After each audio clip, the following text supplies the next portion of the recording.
Sejam muito bem-vindos ao programa Palestra na Fraternal. É com muita alegria que estamos recebendo a palestrante Rosa Brandieri, com o tema A Família de Betânia. Rádio e TV Fraternal, sempre sintonizada em você.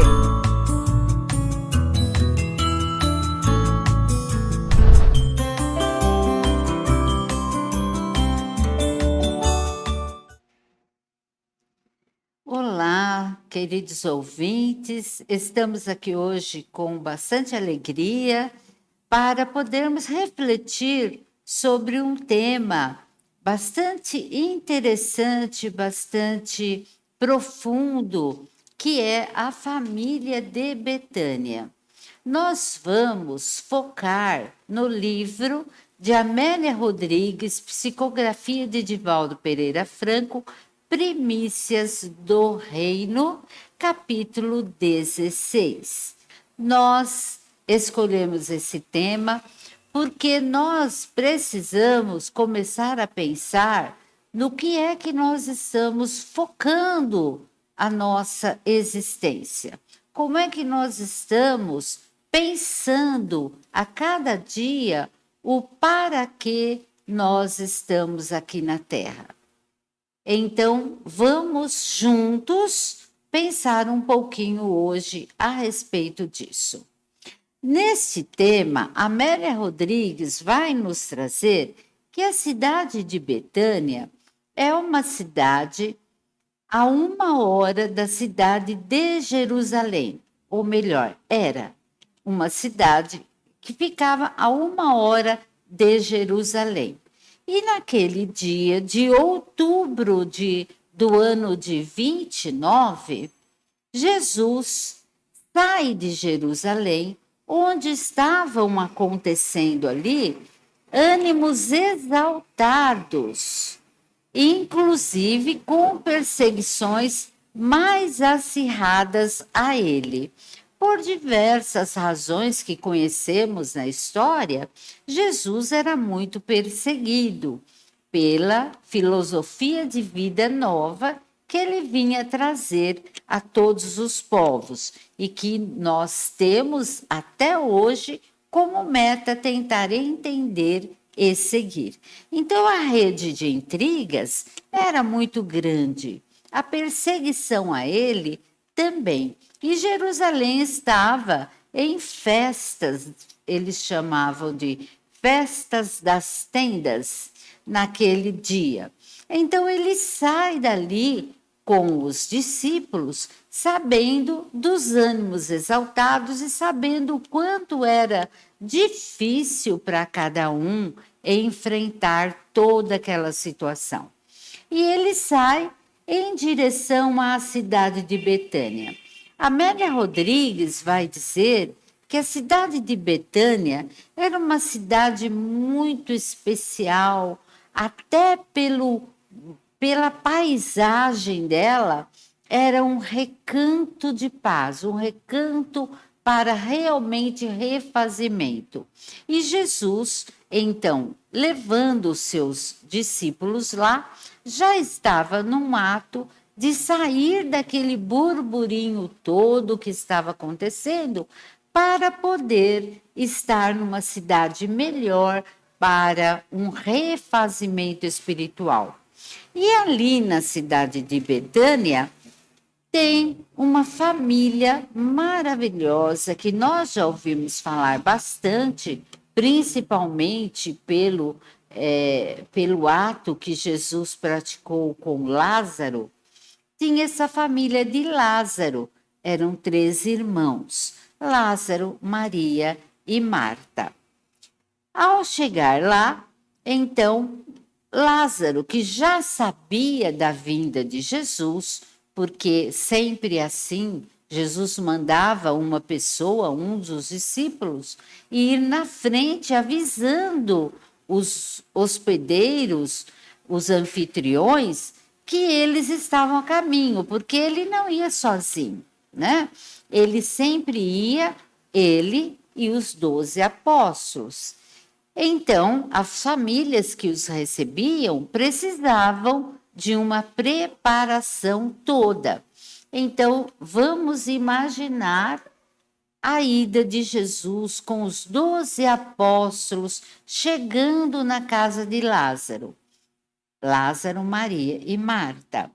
E aí Lázaro na porta, então, para receber Jesus e os apóstolos.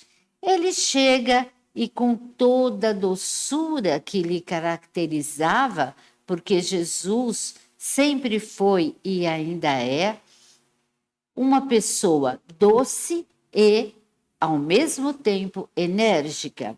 No dizer de Joana de Ângeles, no livro Jesus e o Evangelho à luz da psicologia profunda, Jesus é um ser individuado já, é um ser já completo, um ser de primeira ordem, como sabemos lá do livro dos Espíritos, na escala espírita.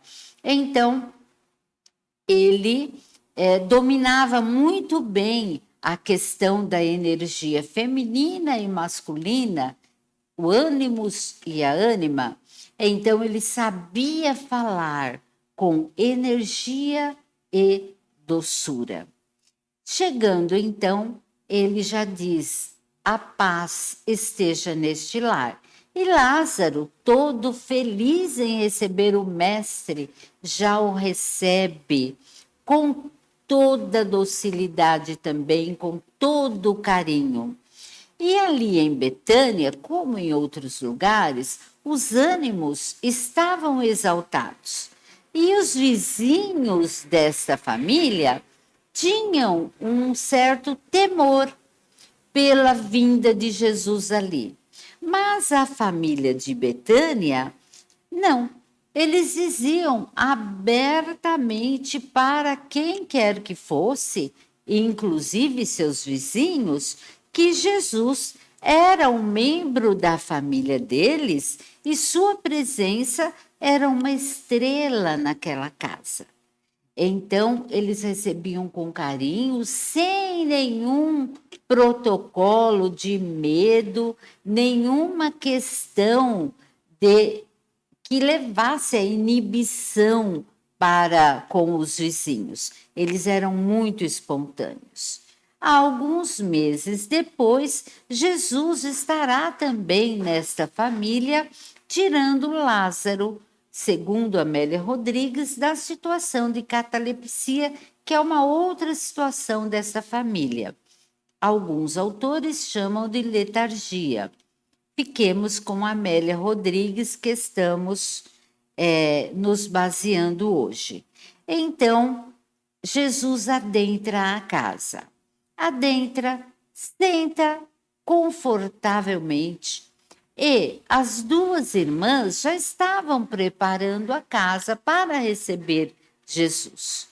Mas uma delas, Maria, senta-se junto com os apóstolos e com o irmão Lázaro, senta-se aos pés de Jesus ali e fica como que embevecida, ouvindo tudo que ele estava dizendo. Jesus ali estava conversando com Lázaro a respeito de toda a questão que estava ocorrendo em Jerusalém e também falando sobre todo o propósito que ele tinha a respeito da implantação do reino de Deus na terra, que era o propósito dele, inclusive aquilo que nós sabemos sobre a vida futura, que o Evangelho de Jesus se baseia na vida futura e não na vida atual. Aí Maria, então, senta-se junto com os homens e fica ali, ouvindo o que Jesus tinha a dizer. A sua irmã Marta, não. Ela estava preocupada com os afazeres da casa. Afinal de contas, eram no mínimo 13 pessoas ali para uma pousada. Então, imaginemos Marta. Ela estava ali preocupada, arrumando cama. Imaginemos que estava limpando um lugar, limpando o outro, fazendo mil lanches para poder dar conforto aos seus visitantes. Maria não. Maria estava ali sentadinha, ouvindo. Devia até ter esquecido dos afazeres domésticos. E aí Marta, então, chega ali na sala, olha Maria, primeiro ela grita, né? Maria! Nós sabemos como nós somos, né? Mulheres, como nós somos. E aí ela pede para Jesus, mestre, peça para que Maria venha comigo dar prosseguimento às tarefas da casa. Nós temos muitos afazeres e ela está aí, parada, junto com você. A resposta de Jesus é de uma beleza incomparável. Ele fala: Marta, Marta, estás afadigada com muitas coisas, mas só uma é necessária. E Maria escolheu a melhor parte, a qual não lhe será tirada. Marta fica desapontada, se aquieta e Jesus narra uma parábola para ela e para todos que ali estão, mas dirigida a Marta. Um homem casado recebeu a notícia de que um rei passaria pelo seu lar. Preparou a casa com a esposa. Quando o monarca chegou, dele se acercou para ouvi-lo e homenageá-lo, enquanto a mulher correu a atender às pequenas tarefas. Mas o rei não podia ficar ali. E após o repasto ligeiro, ele partiu. Somente aquele que o escutou se inteirou do programa do seu reinado, o que era mais importante. Olha, Marta, desculpa-me, mestre. São os velhos hábitos muito arraigados. Nós convidamos a cada um para pensarmos juntos. Quantos hábitos temos arraigados de estarmos sempre focados nas tarefas comuns do dia a dia e nos esquecemos da parte essencial, aquela que não nos será tirada. Para pensarmos, são hábitos arraigados de muitas existências na Terra, muitas existências na horizontalidade, como vai narrar aqui a Amélia Rodrigues. Ele fala, Jesus, para atingir a plenitude, só uma coisa basta: espírito de luta, de arrebentar as velhas algemas e, renovado, entregar-se totalmente às coisas do Pai Celeste. Marta responde: tens razão. E Jesus continua: o pão, o agasalho, a terra nos dá. O céu estrelado é cobertor excelente e o solo gentil é celeiro sagrado. A palavra, no entanto, é semente de vida. As preocupações sobre as coisas imediatas caracterizam a horizontalidade em que muitos se perdem, perturbados pela própria azáfama da luta que se embrenham. A busca incessante da verdade, em permuta entre as coisas múltiplas pela aquisição de uma só paz interior, com segurança espiritual, eis a vertical libertadora. Vamos refletir um pouquinho nessas palavras. Como é que nós estamos em questão de horizontalidade e verticalidade? A horizontalidade nos traz a inquietude. Sempre estamos apressados. Não nos preocupamos com a verticalidade, que é a busca pelo eu divino. Comparamos um pouquinho a parábola do semeador. Quando Jesus fala que a semente é lançada, algumas caem em diversos tipos de solo, e no determinado solo dos espinheiros seriam aquelas sementes em que acolhemos, mas estamos plenamente distraídos com a questão material, sempre preocupados somente nesta área material, esquecendo da área espiritual. Como é que estamos? É para refletirmos. Maria simboliza a verticalidade, a nossa necessidade do contato com o eu divino que habita em nós, que, no caso de Joana de Ângeles, ela vai chamar de self. Não tem importância a maneira como chamamos. Eu divino, self, eu profundo. Importante a gente aprender que precisamos sintonizar com essa nossa questão interior que, na maioria das vezes, esquecemos. E é o nosso elixir da vida. É aquela parte que nos dá significado, que nos dá ânimo, que nos traz mais tranquilidade para os desafios da existência. Então, essa área espiritual seria o solo fértil. Algumas vezes nós oscilamos, somos solos no espinheiro, do espinheiro, em que vêm as preocupações do dia a dia, preocupações muitas vezes exageradas, que nos ligamos e esquecemos do solo divino, que é o solo fértil. Aí nós acordamos, muitas vezes, infelizmente, pela dor, e caímos no solo fértil. Então, passamos a nos ligar mais à espiritualidade, que seria a ação da Maria.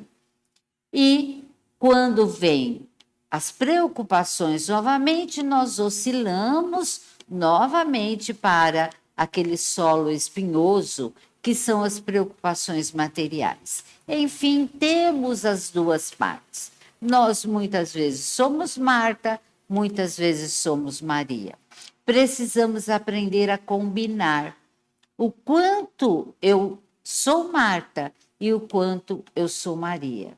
Nunca nos esquecendo que precisamos das mãos de Marta, mas também precisamos do coração de Maria. Dom Helder fala isso. Como ser, ou melhor, a frase dele é assim: como viver no mundo tendo as mãos de Marta e o coração de Maria. Uma frase bastante interessante para pensarmos em nosso dia a dia.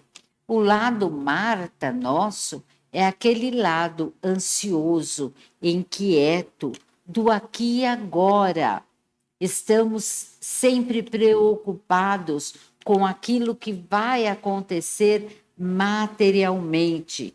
Deixamos tarefas espirituais em detrimento ou melhor, deixamos tarefas espirituais para podermos nos dedicar às tarefas materiais.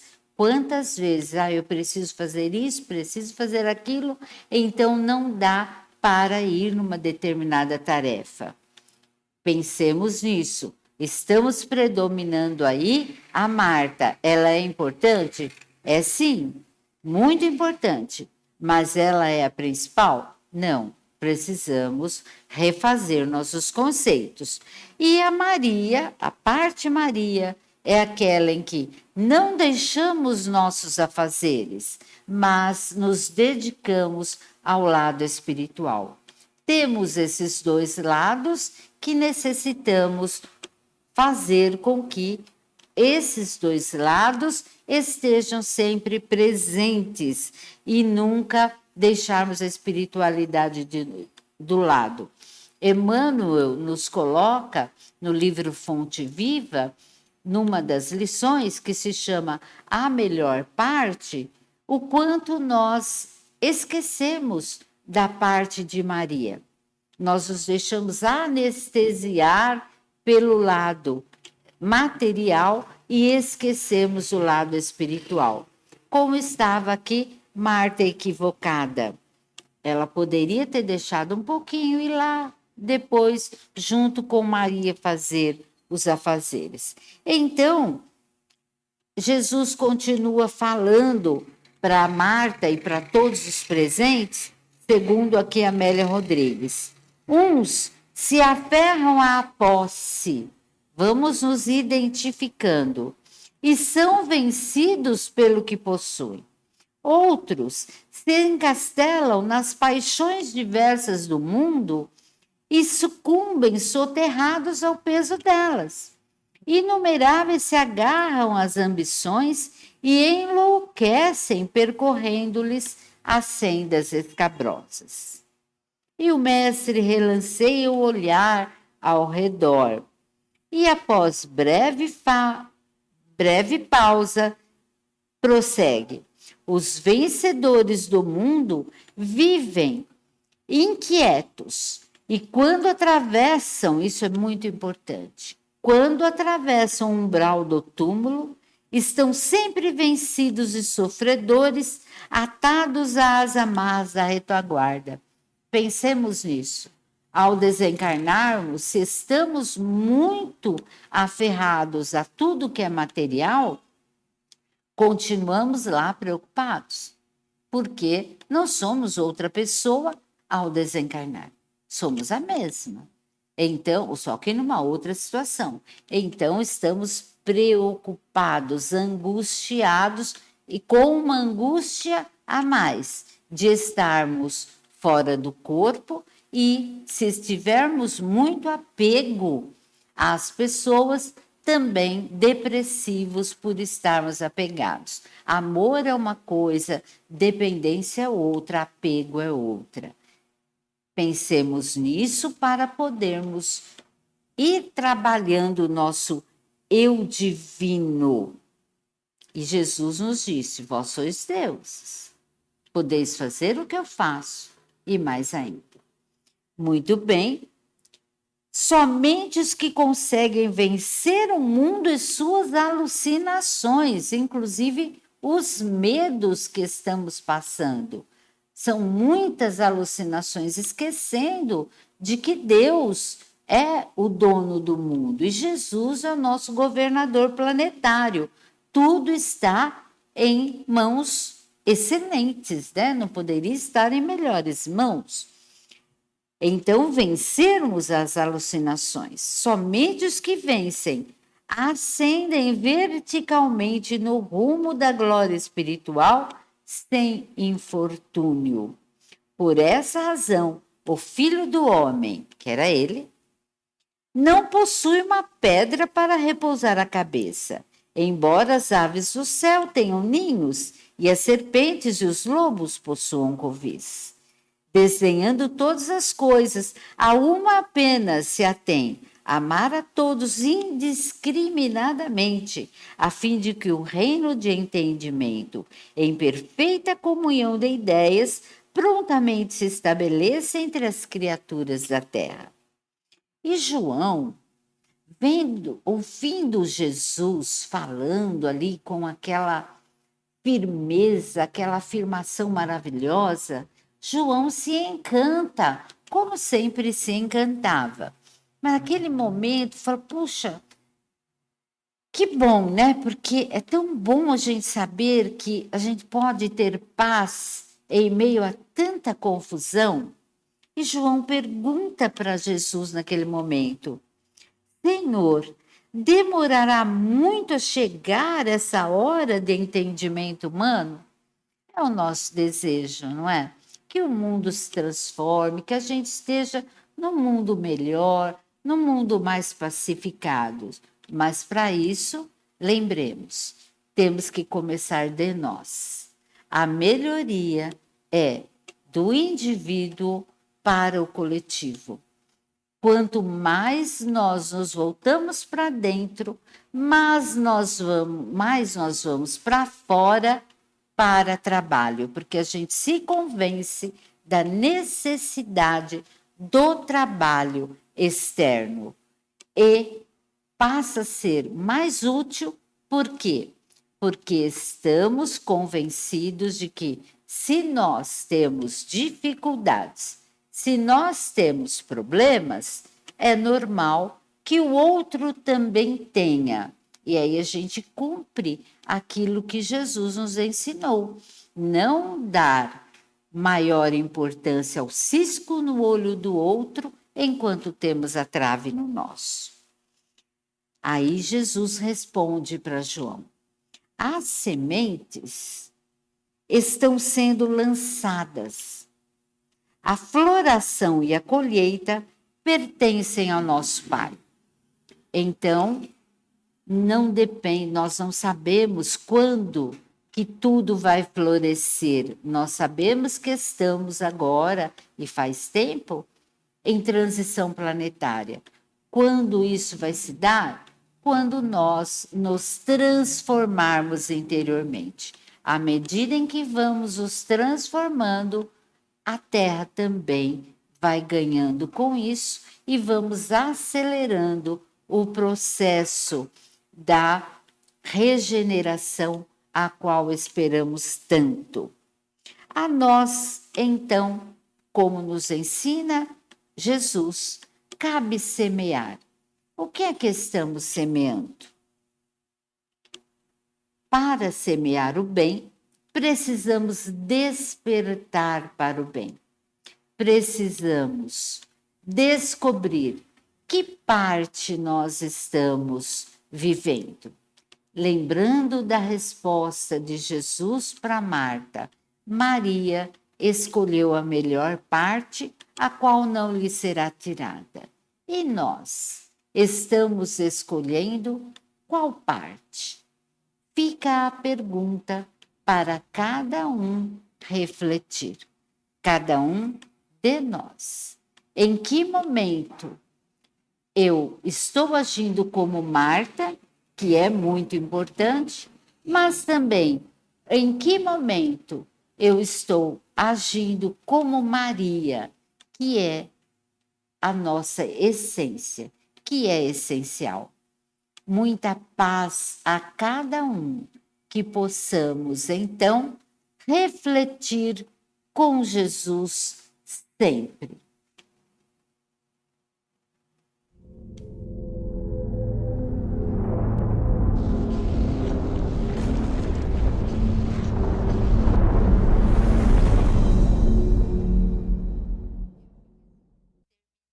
Acabamos de apresentar mais um programa Palestra na Fraternal. Sempre uma palestra diferente com temas ligados à doutrina espírita. Assista pelo YouTube, pela TV Fraternal e também no Facebook. Ouça pelo aplicativo da Rádio Fraternal e pelo site fraternal.net.br. Rádio e TV Fraternal, sempre em sintonia com você.